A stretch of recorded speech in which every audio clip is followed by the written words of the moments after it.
ലക്ഷങ്ങൾ മുടക്കാൻ തയ്യാറാണ്. എന്നാൽ നല്ലൊരു പ്ലാൻ വരയ്ക്കാൻ 5 പൈസ ചിലവാക്കില്ല. ഈ തരത്തിലുള്ള എൻക്വയറീസ് ഞങ്ങൾക്ക് ഒരുപാട് വരാറുണ്ട്. അങ്ങനെയുള്ള എൻക്വയറീസിന് വേണ്ടിയുള്ള ഒരു കോമൺ ആയിട്ടുള്ള ഒരു റിപ്ലൈ ആണ് ഈ വീഡിയോ. കാര്യത്തിലേക്ക് വരാം. ഈ ഇടയ്ക്ക് ഞങ്ങൾക്കൊരു എൻക്വയറി വന്നു. പുള്ളിക്കാരന് അത്യാവശ്യം NRI ആണ്. പുള്ളിക്കാരൻ അത്യാവശ്യം മണി സ്പെൻഡിങ് കപ്പാസിറ്റി ഉണ്ട്, നല്ലൊരു വീട് വയ്ക്കണം. പക്ഷേ പ്ലാൻ ഉണ്ടെന്നാണ് പറഞ്ഞ ആദ്യം വന്നത്. അപ്പോൾ നമ്മൾ പ്ലാൻ നോക്കിയപ്പോൾ അത് എക്സാക്ട്ലി നെറ്റിൽ നിന്നും ഡൗൺലോഡ് ചെയ്ത ഒരു പ്ലാൻ. അത് പുള്ളിക്കാരൻ മാത്രമല്ല, ഒട്ടുമിക്ക ക്ലയൻസും വരുന്നത് ഒരു സ്വന്തമായിട്ടൊരു പ്ലാൻ ഉണ്ട് എന്ന് അവകാശപ്പെട്ട് വരുന്നവരെല്ലാവരും നെറ്റിൽ നിന്ന് ഡൗൺലോഡ് ചെയ്യുകയോ അല്ലെങ്കിൽ സുഹൃത്തുക്കളുടെ വീടിൻ്റെ പ്ലാൻ അത് അങ്ങനെ എടുത്ത് കോപ്പി പേസ്റ്റ് ചെയ്ത് കൊണ്ടുവരികയോ ചെയ്യുന്ന ആൾക്കാരായിരിക്കും. ഇത് തെറ്റാണെന്നൊന്നും ഞാൻ പറയുന്നില്ല. പക്ഷേ സെർട്ടൺ ക്രൈറ്റീരിയസ് അല്ലെങ്കിൽ ചെക്ക് ലിസ്റ്റ് മീറ്റ് ചെയ്താൽ ഇത് ഓക്കെയാണ്. ഇല്ലയെന്നുണ്ടെങ്കിൽ ഇതൊരു ഫൗൾ ഗെയിമാണ്.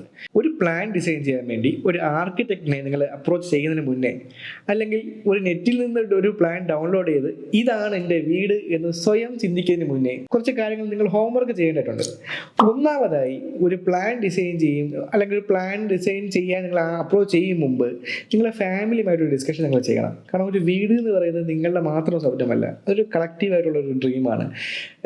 ഭാര്യ, ഭർത്താവ്, അച്ഛൻ, അമ്മ, മക്കൾ തുടങ്ങിയ ഒരുപാട് എല്ലാ ഫാമിലി മെമ്പേഴ്സും കൊണ്ട് ഒരു കോമൺ ആവശ്യമാണ് ഒരു വീട്. ഒരു ലാൻഡ് ചൂസ് ചെയ്യുമ്പോഴത്തേക്കും നമുക്ക് സർട്ടൻ കാര്യങ്ങൾ അവിടെ നോക്കേണ്ടതുണ്ട്. ഉദാഹരണത്തിന് അതിൻ്റെ മണ്ണിൻ്റെ ഘടന എത്രത്തോളം സ്ട്രെങ്ത് ആണ്. എർത്ത് ഫില്ല് ചെയ്ത ലാൻഡ് ആണെന്നുണ്ടെങ്കിൽ അവിടെ ചിലപ്പോൾ നിങ്ങൾക്ക് സാധാ ഫൗണ്ടേഷൻ ചെയ്യാൻ പറ്റിയെന്ന് വരത്തില്ല. അപ്പോൾ അതിൻ്റെ ഒരു കോസ്റ്റ് കൂടും. ചിലപ്പം പൈലിംഗ് വേണ്ടി വന്നാൽ പൈലിങ്ങിൻ്റെ കോസ്റ്റ് നോക്കുമ്പോഴത്തേക്കും നമ്മുടെ കണ്ണായ സ്ഥലത്ത് വേറൊരു ലാൻഡ് വാങ്ങിച്ചിരുന്നുവെങ്കിൽ ആൾമോസ്റ്റ് സെയിം കോസ്റ്റ് തന്നെ ആയിരുന്നിരിക്കാം. Okay, whatever. ഇനി അടുത്ത് എനിക്ക് പറയാനുള്ള സജഷൻ എന്ന് പറയുമ്പോഴത്തേക്കും ഈ പറയുന്ന കേരള ബിൽഡിംഗ് റൂളാണ്. കേരള ബിൽഡിംഗ് റൂൾ പ്രകാരം നമുക്ക് ഇഷ്ടമുള്ളതുപോലെ വീട് വയ്ക്കാൻ പറ്റില്ല. ഒരു പ്ലോട്ടിൻ്റെ സൈസ് ഏറ്റവും ഇമ്പോർട്ടൻ്റ് ആണ്. ചില ആൾക്കാരുടെ പ്ലോട്ട് നീളത്തിലായിരിക്കും, ചിലപ്പോൾ പെർഫെക്റ്റ് സ്ക്വയർ ആയിരിക്കും, ചിലപ്പോൾ റെക്റ്റാങ്കിൾ ആയിരിക്കും, ചിലപ്പോൾ 4 വശത്തിന് മേളിൽ വശങ്ങളുള്ള പ്ലോട്ടായിരിക്കാം.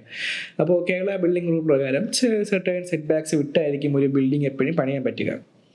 ഉദാഹരണത്തിന് ഫ്രണ്ടിൽ നിന്ന് 3 മീറ്റർ, വശങ്ങളിൽ നിന്ന് 1 മീറ്റർ, ബാക്ക് സൈഡ് 1.5 മീറ്റർ, ഇതാണ് മിനിമം സെറ്റ് ബാക്ക് വിടുന്നത്. ഇനി ചിലപ്പോൾ റോഡ് വൈഡനിങ് ഉള്ള സ്ഥലമാണെന്നുണ്ടെങ്കിൽ ആ വൈഡനിങ് ഡിസ്റ്റൻസ് വിട്ടതിന് ശേഷമായിരിക്കും നിങ്ങൾക്ക് ആ ബിൽഡിംഗ് വെക്കാൻ പറ്റുക. ഏതെങ്കിലും CRS സെറ്റിൽ വരുന്നതാണെങ്കിൽ നിങ്ങൾക്ക് ചിലപ്പോൾ ആ പ്ലോട്ടിൽ ചിലപ്പോൾ സെർട്ടൻ സെറ്റ് ബാക്സ് വിട്ടായിരിക്കും നിങ്ങൾക്ക് ബിൽഡിംഗ് വെക്കാൻ പറ്റുക. അല്ലെങ്കിൽ ബഫർ സോൺ ഉണ്ടെങ്കിൽ ബഫർ സോൺ വിട്ട് ആയിരിക്കും. അപ്പോൾ ഞാൻ എന്താ പറഞ്ഞതെന്ന് വെച്ച് കഴിഞ്ഞാൽ, നമുക്ക് ഇഷ്ടമുള്ളതുപോലെ ഒരു പ്ലോട്ട് ഉണ്ട് എന്ന് വെച്ചിട്ട് ഏത് പ്ലാനും നമുക്ക് അവിടെ ഫിറ്റ് ആവണമെന്നില്ല. ഇനി വാസ്തു നോക്കുന്ന ആൾക്കാരാണ് നിങ്ങളെങ്കിൽ, ഞാൻ നേരത്തെ പറഞ്ഞ കാര്യം തന്നെയാണ്, വാസ്തു പ്രകാരം ഒരു പ്ലോട്ടിൻ്റെ സൗത്ത് വെസ്റ്റ് കന്നിമൂല ഭാഗം അല്ലെങ്കിൽ ആ വാസ്തു പ്രകാരമുള്ള കാര്യങ്ങളെല്ലാം ഈ നമ്മൾ നെറ്റിൽ നിന്ന് ഡൗൺലോഡ് ചെയ്യുന്ന പ്ലാൻ നമ്മളെ പ്ലോട്ടുമായിട്ട് അനുയോജ്യമായി വരണമെന്നില്ല.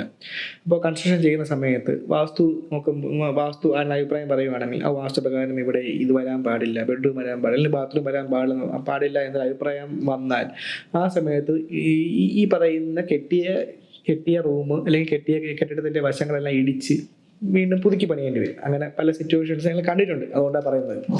അപ്പോൾ ഇങ്ങനെയുള്ള ബുദ്ധിമുട്ടുകളെല്ലാം വരാതിരിക്കാൻ വേണ്ടിയാണ് ആദ്യമേ ഈ ഒരു ബിൽഡിംഗ് ഡിസൈൻ ചെയ്യണം എന്ന് പറഞ്ഞത്. അപ്പോൾ നമ്മൾ ആദ്യം പറഞ്ഞ ടോപ്പിക്ക് ബിൽഡിംഗ് ഒരു ഡിസൈൻ വേണമോ വേണ്ടയോ എന്നുള്ളതാണ്. ഞാൻ തീർച്ചയായിട്ടും പറയും, നല്ലൊരു ആർക്കിടെക്റ്റിനെയോ നല്ലൊരു ഡിസൈനറിനെയോ അല്ലെങ്കിൽ നല്ലൊരു എഞ്ചിനീയറെ കൺസൾട്ട് ചെയ്ത് ഒരു പ്ലാൻ നിങ്ങളുടെ പ്ലോട്ടിന് അനുയോജ്യമായ കേരള ബിൽഡിംഗ് റൂൾസ് എല്ലാം ഫോളോ ചെയ്യുന്ന രീതിയിൽ നിങ്ങളുടെ കുടുംബത്തിലെ എല്ലാവരുടെയും ആഗ്രഹം അനുസരിച്ച് ഒരു പ്ലാൻ ഡിസൈൻ ചെയ്യണം എന്ന് തന്നെയാണ് ഞാൻ ഇപ്പോഴും പറയുന്നത്. ഞങ്ങൾ എല്ലാ ക്ലയൻസും ഞങ്ങൾ എഡ്യൂക്കേറ്റ് ചെയ്യാൻ ശ്രമിക്കുന്ന കാര്യം അത് തന്നെയാണ്. നല്ലൊരു പ്ലാൻ ഉണ്ടെങ്കിൽ മാത്രമേ നല്ലൊരു വീടുണ്ടാവുള്ളൂ.